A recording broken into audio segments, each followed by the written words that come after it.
Assalamualaikum warahmatullahi wabarakatuh. Perkenalkan, saya Restu Giananta Putra dari kelas 2024C dengan NPM 2421511111112. Di sini saya akan menjelaskan penjelasan terkait soal-soal UTS dari mata kuliah kepramukaan yang diampu oleh Bapak Dr. Andes Dedi Nurjamil MPD. Dimulai dari nomor 1, yaitu dalam konteks kepramukaan, jelaskan pengertian dan konsep pembagian kelompok. Berikan contoh implementasi pembagian kelompok dalam kegiatan kepramukaan. Bagaimana pemahaman Anda terhadap pentingnya pembagian kelompok dalam gerakan pramuka? Berikan argumen yang mendukung pendapat saudara. Nah, menurut saya pembagian kelompok dalam kepramukaan adalah proses mengorganisasi anggota menjadi unit-unit kecil yang biasa disebut regu atau sangga untuk memudahkan pembinaan, meningkatkan partisipasi, dan mengembangkan kepemimpinan. Konsep ini dikenal sebagai sistem beregu, yaitu anggota belajar dalam kelompok kecil yang mandiri namun tetap dalam satu kesatuan besar.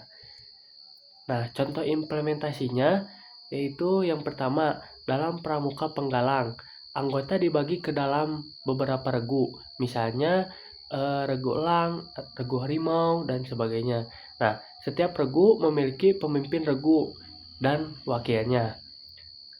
Yang ketiga, kegiatan seperti lomba, penjelajahan, dan diskusi dilakukan per regu.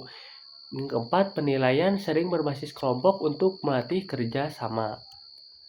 Nah, pentingnya pembagian kelompok ini, yang pertama, melatih kerjasama dan solidaritas, terus meningkatkan tanggung jawab individu dalam kelompok, mengembangkan kepemimpinan melalui peran pimpinan regu, memudahkan pembinaan oleh pembina, terus menumbuhkan rasa memiliki terhadap kelompok. Nah, adapun argumen saya, yaitu tanpa pembagian kelompok, kegiatan akan kurang terarah, sulit mengelola banyak anggota, dan kurang efektif dalam membentuk karakter. Sistem kelompok terbukti membantu anggota belajar secara aktif dan sosial. Baik, kita lanjut ke nomor 2, yaitu soalnya asas dan lambang merupakan elemen penting dalam gerakan pramuka. Jelaskan apa yang dimaksud dengan asas dan lambang dalam pramuka, mengapa asas dan lambang tersebut menjadi bagian esensial dari gerakan pramuka. Jelaskan hubungan antara asas dan lambang dengan nilai-nilai yang ingin disampaikan oleh gerakan pramuka. Baik, asas adalah prinsip atau pondasi dasar yang menjadi landasan berpikir, bersikap, dan bertindak seluruh anggota gerakan pramuka. Nah, berdasarkan ADART Gerakan Pramuka, asas gerakan pramuka Indonesia adalah Pancasila. Pancasila dipilih sebagai asas karena yang pertama merupakan dasar negara dan pandangan hidup bangsa Indonesia, terus mencerminkan nilai-nilai luhur yang universal, ketuhanan, kemanusiaan, persatuan, demokrasi, dan keadilan. Yang ketiga menjadi kompas moral dalam setiap kegiatan kepramukaan. Nah, lambang gerakan pramuka adalah tunas kelapa. Lambang ini diciptakan oleh Sunarjo Atmodipuro dan ditetapkan berdasarkan keputusan Kuartir Nasional. Adapun makna filosofis tunas kelapa, yaitu yang pertama bagian buah kelapa yang sedang tumbuh. Itu maknanya anggota pramuka adalah generasi penerus bangsa yang sedang berkembang. Bagian yang kedua yaitu akar kuat. Ini memiliki makna yaitu landasan dan pendirian yang kokoh. Terus yang ketiga tumbuh ke atas. Nah, memiliki makna cita-cita yang tinggi dan semangat yang tak pernah padam. Yang keempat, serba guna. Memiliki makna yaitu anggota pramuka harus bermanfaat bagi masyarakat, bangsa dan negara. Terus yang terakhir yaitu tahan segala cuaca. Memiliki makna tangguh menghadapi berbagai tantangan dan cobaan hidup. Nah, mengapa asas dan lambang menjadi bagian esensial? Yang pertama, identitas dan jati diri. Lambang tunas kelapa membedakan pramuka Indonesia dari organisasi kepanduan lain di dunia ini, sekaligus menjadi identitas kebangsaan. Yang kedua, pedoman moral. Asas Pancasila memastikan setiap kegiatan pramuka tidak menyimpang dari nilai-nilai kebangsaan dan kemanusiaan. Yang ketiga, pemersatu. Dengan satu asas dan satu lambang, seluruh anggota pramuka dari Sabang sampai Merauke terikat dalam satu semangat yang sama. Yang keempat yaitu inspirasi tindakan. Nilai-nilai yang terkandung dalam lambang mendorong anggota untuk terus berkembang dan berguna bagi sesama. Nah, hubungan asas dan lambang dengan nilai-nilai kepramukaan yaitu hubungan asas dan lambang dengan nilai-nilai kepramukaan yang ingin disampaikan mencakup yaitu Dasa Dharma dan Trisatya. Keduanya merupakan penjabaran konkret dari asas Pancasila. Yang pertama, takwa kepada Tuhan Yang Maha Esa, ini merupakan sila pertama Pancasila. Yang kedua, cinta alam dan kasih sayang sesama manusia, ini merupakan sila kedua dan ketiga dari Pancasila. Yang ketiga yaitu rela menolong dan tabah. Ini merupakan nilai kemanusiaan Pancasila, dan tunas kelapa yang serbaguna mencerminkan nilai pengabdian dalam Dasa Dharma.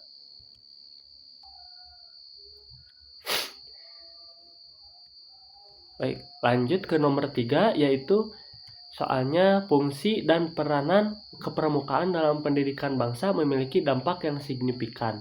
Jelaskan apa saja fungsi dan peranan kepramukaan dalam proses pendidikan bangsa. Berikan argumen dan saran mengenai bagaimana meningkatkan peran kepramukaan dalam pendidikan di era digital saat ini.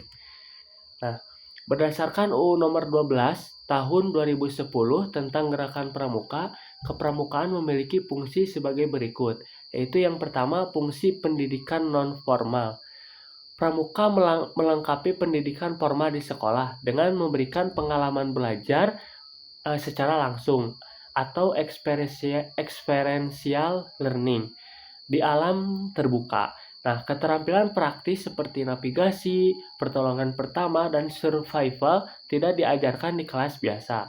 Yang kedua, fungsi pembentukan karakter melalui kegiatan yang terstruktur. Pramuka membentuk karakter anggota menjadi disiplin, jujur, bertanggung jawab, mandiri, dan peduli lingkungan. Yang ketiga, fungsi sosial. Fungsi sosial dan kemasyarakatan pramuka melatih anggota untuk peka terhadap kebutuhan masyarakat melalui kegiatan bakti sosial, pelestarian lingkungan, dan pemberdayaan komunitas. Yang keempat, fungsi pelestarian budaya pramuka, memperkenalkan dan melestarikan seni budaya daerah, permainan tradisional, dan kearifan lokal kepada generasi muda. Selanjutnya, peranan kepramukaan dalam proses pendidikan bangsa itu yang pertama, pembangunan karakter bangsa, membentuk generasi yang berintegritas dan berjiwa Pancasila. Yang kedua, kaderisasi pemimpin. Ini berarti mencetak calon pemimpin bangsa yang terlatih sejak muda. Yang ketiga, perekat kebinekaan, mempertemukan anggota dari berbagai suku, agama, dan budaya dalam satu ikatan persaudaraan. Yang keempat, pengembangan potensi diri, memberikan ruang bagi anggota untuk mengembangkan bakat dan minat. Yang kelima, agen perubahan sosial. Pramuka aktif berkontribusi dalam penanggulangan bencana, lingkungan hidup, dan kesehatan masyarakat. Nah, mengenai argumen pentingnya pramuka di era digital ini, justru di era digital inilah kepramukaan semakin relevan. Ketika teknologi mengikis kemampuan sosial dan empati generasi muda, pramuka hadir sebagai ruang untuk membangun kembali koneksi antar manusia yang nyata dan bermakna. Nah, saran di era digital ini yang pertama, memanfaatkan teknologi seperti aplikasi atau media sosial untuk kegiatan pramuka. Yang kedua, menggunakan pelatihan digital literasi. Yang ketiga, mengintegrasikan kegiatan outdoor dengan edukasi digital. Nah, yang terakhir, membuat konten kreatif pramuka untuk menarik minat generasi muda. Selanjutnya soal nomor 4 yaitu Prinsip dasar kepramukaan, metode kepramukaan, dan sistem Among merupakan fondasi utama dalam gerakan pramuka. Jelaskan secara detail mengenai prinsip dasar, metode, dan sistem Among kepramukaan. Berikan argumen dan saran terkait pentingnya memahami dan mengimplementasikan prinsip-prinsip tersebut dalam kegiatan kepramukaan. Nah, prinsip dasar kepramukaan adalah asas yang mengikat anggota pramuka sebagai landasan berperilaku. Terdiri dari, yaitu yang pertama, iman dan takwa kepada Tuhan Yang Maha Esa. Setiap anggota pramuka wajib meyakini dan mengamalkan ajaran agamanya dalam kehidupan sehari-hari. Yang kedua, peduli terhadap bangsa, negara, sesama, dan alam pramuka. Dididik untuk mencintai tanah air, menghargai sesama manusia, dan menjaga kelestarian alam. Yang ketiga, peduli terhadap diri sendiri. Anggota pramuka bertanggung jawab atas pengembangan diri sendiri secara fisik, mental, dan spiritual. Yang keempat, taat kepada kode kehormatan seluruh anggota pramuka. Wajib menghayati dan mengamalkan Trisatya dan Dasa Dharma.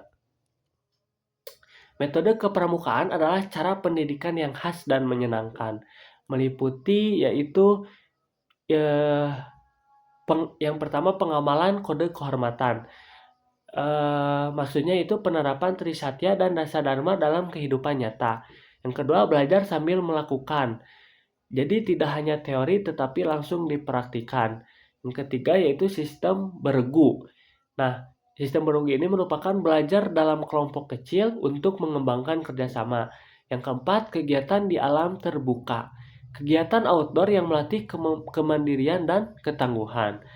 Kelima, kemitraan dengan anggota dewasa. Ini merupakan hubungan yang setara antara pembina dan anggota muda. Yang terakhir yaitu sistem tanda kecakapan. Nah, ini merupakan SKU dan SKK sebagai alat ukur pencapaian kompetensi. Sistem Among adalah sistem pendidikan khas kepramukaan Indonesia yang dicetuskan oleh Ki Hajar Dewantara. Among berasal dari kata Jawa yang berarti mengasuh atau membimbing dengan kasih sayang. Nah, sistem Among terdiri dari 3 semboyan, yaitu yang pertama Ingarsa Sung Tulada, yang memiliki makna di depan memberi teladan. Implementasinya yaitu pembina harus menjadi contoh yang baik. Yang kedua, Ingmadia Mangun Karsa, yang memiliki makna yaitu di tengah membangkitkan semangat. Implementasinya itu pembina memotivasi anggota untuk berkembang. Dan yang terakhir yaitu Tuturi Handayani, yang berarti di belakang memberi dorongan. Implementasinya pembina mendukung dan mendorong kegiatan kemandirian anggota.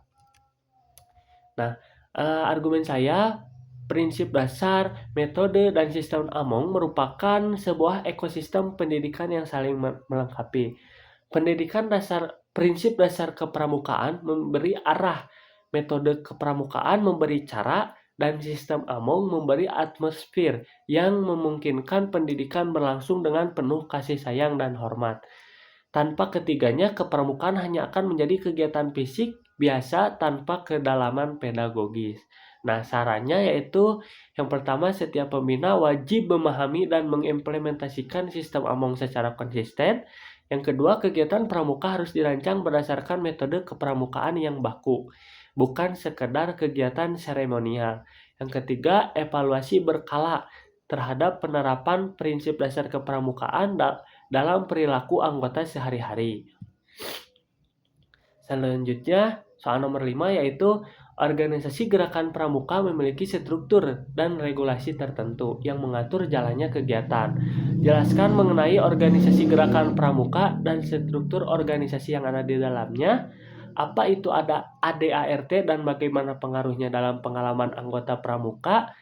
Berikan argumen dan saran terkait pentingnya memahami ADART dalam konteks pengalaman anggota gerakan pramuka. Nah, gerakan pramuka adalah organisasi pendidikan non-formal yang bersifat sukarela, non-politik, terbuka untuk semua golongan, dan bertujuan membentuk karakter generasi muda Indonesia. Didirikan pada 14 Agustus 1961 berdasarkan keputusan Presiden nomor 238 tahun 1961. Nah, ini memiliki visi yaitu menjadi wadah pilihan utama dan solusi handal dalam pendidikan karakter generasi muda. Dengan misinya yaitu yang pertama memperkuat pengamalan nilai Pancasila, yang kedua membentuk kader bangsa yang berkarakter dan kompeten, yang ketiga mengembangkan kepemimpinan dan jiwa kewirausahaan. Nah, struktur organisasi kepramukaan eh, itu dimulai dari yang paling atas, yaitu ada Kuartir Nasional atau Kuarnas. Ini berada di tingkat nasional, dan di tingkat provinsi yaitu Kuarda atau Kuartir Daerah. Selanjutnya di tingkat kabupaten atau kota itu ada Kuartir Cabang atau Kuarcab. Di tingkat kecamatan itu Kuartir Ranting atau Kuaran. Di tingkat sekolah atau lembaga yaitu Gugus Depan atau Gudep. Di tingkat unit yaitu bisa perindukan atau pasukan atau ambalan atau racana, dan di tingkat kelompok kecil yaitu barung atau regu atau sangga atau PK. Nah, mengenai anggaran dasar dan ADART. Nah, anggaran dasar adalah konstitusi tertinggi gerakan pramuka yang memuat yang pertama itu nama, tempat, dan kedudukan organisasi, tujuan dan fungsi gerakan pramuka, keanggotaan dan hak-hak kewajiban anggota, keuangan dan kekayaan organisasi, serta perubahan anggaran dasar dalam pembubaran organisasi. Sedangkan anggaran rumah tangga adalah penjabaran operasional dari anggaran dasar. Ini memuat tata cara penerimaan anggota, mekanisme pengurus kuartir, sistem penghargaan dan sanksi, serta prosedur kegiatan dan musyawarah. Nah, pengaruh ADART terhadap pengalaman anggota yaitu ada beberapa aspek. Yang pertama, aspek hak anggota. Nah, pengaruhnya ini adalah ADART menjamin hak setiap anggota untuk mendapat pembinaan, menggunakan atribut, dan berpartisipasi dalam kegiatan. Aspek yang kedua yaitu kewajiban anggota. Pengaruh ADART-nya yaitu mengamalkan kode kehormatan, membayar iuran, dan menjaga nama baik organisasi. Aspek yang ketiga perlindungan. Nah, pengaruh ADART-nya yaitu anggota terlindungi dari tindakan sewenang-wenang pengurus melalui mekanisme yang diatur oleh ADART. Yang keempat, standar kegiatan. Pengaruh ADART-nya yaitu ADART memastikan kegiatan pramuka di seluruh Indonesia memiliki standar mutu yang sama. Dan aspek yang terakhir yaitu jenjang karir. Pengaruh ADART-nya sistem SKU, SKK, dan tanda penghargaan diatur secara baku sehingga adil bagi semua anggota. Nah, argumen saya terkait ADART ini bukan sekedar dokumen formal yang hanya dibaca saat pelantikan. ADART adalah kontrak moral dan organisasi antara setiap anggota dengan gerakan pramuka secara keseluruhan. Ketika seorang anggota memahami ADART, maka ia akan mengetahui hak dan kewajibannya sehingga bisa berpartisipasi secara aktif dan bertanggung jawab, memahami tujuan besar organisasi sehingga setiap kegiatan memiliki makna yang lebih dalam, dapat menjaga integritas organisasi karena tahu batasan dan aturan yang berlaku, dan mampu berkontribusi pada pengembangan organisasi melalui mekanisme musyawarah yang diatur oleh ADART. Nah, saran saya terkait ini yaitu yang pertama, ADART harus disosialisasikan sejak dini kepada setiap anggota baru dalam bahasa yang mudah dipahami. Yang kedua, pembina wajib menguasai ADART dan menjadikannya referensi dalam setiap pengambilan keputusan. Yang ketiga, perlu dibuat bahan ajar ringkas tentang ADART yang disesuaikan dengan setiap jenjang kepramukaan. Yang keempat, setiap kuartir dan gugus depan sebaiknya menyediakan salinan ADART yang mudah diakses oleh seluruh anggota. Baik, sekian penjelasan saya terkait UTS dari mata kuliah kepramukaan. Mohon maaf bila ada kesalahan dan kekurangan. Terima kasih. Wassalamualaikum warahmatullahi wabarakatuh.